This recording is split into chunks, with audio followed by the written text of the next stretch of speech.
রাজ্যের প্রাক্তন মন্ত্রী অরূপ বিশ্বাসের ভাই স্বরূপ বিশ্বাসকে গ্রেফতার করেছে নিউ আলিপুর থানার পুলিশ। নিগ্রহ, শ্লীলতাহানি এবং তোলাবাজির অভিযোগে গ্রেফতার করেছে পুলিশ।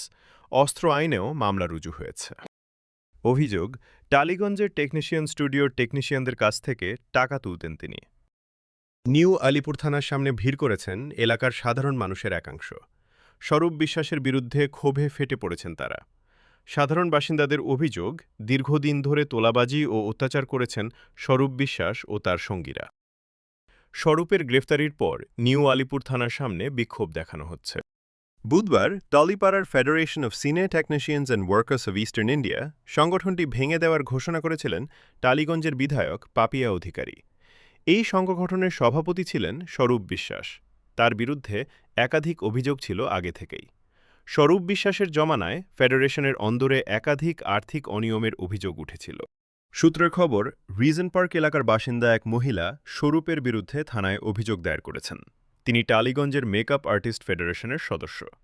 বছর দুয়েক ওই মহিলা কোনো কাজ পাননি বলে অভিযোগ। কাজ চাইতে গেলে তার কাছ থেকে টাকা দাবি করা হয়, এমনকি তাকে ভয়ও দেখানো হয়েছিল। মহিলার দাবি, তার এক সহকর্মী স্বরূপকে ৪৫,০০০ টাকা দিয়েছিলেন। সেই অভিযোগের ভিত্তিতেই পদক্ষেপ করেছে নিউ আলিপুর থানা। স্বরূপ বিশ্বাসের গ্রেফতারির পরই নিউ আলিপুর থানার সামনে ব্যাপক উত্তেজনা পরিস্থিতি দেখা গিয়েছে। সেখানে চোর চোর স্লোগান উঠতে থাকে। থানা থেকে বের করে প্রাক্তন মন্ত্রীর ভাইকে নিয়ে যাওয়া হয় মেডিকেল চেক আপ করাতে।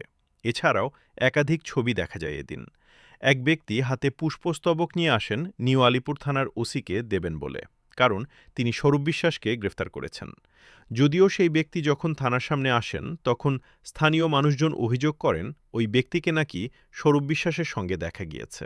আর তারপরই সেখানে উপস্থিত বিজেপি নেতারা ওই ব্যক্তির উপর চড়াও হন। আর এর ফলে ধুন্ধুমার পরিস্থিতি তৈরি হয়। পরিস্থিতি সামাল দিতে মাঠে নামে কেন্দ্রীয় বাহিনী। ভারতীয় ন্যায় সংহিতার সংশ্লিষ্ট ধারায় স্বরূপের বিরুদ্ধে শ্লীলতাহানি, তোলাবাজি, খুনের চেষ্টা, অপরাধমূলক ষড়যন্ত্রের মামলা রুজু করা হয়েছে।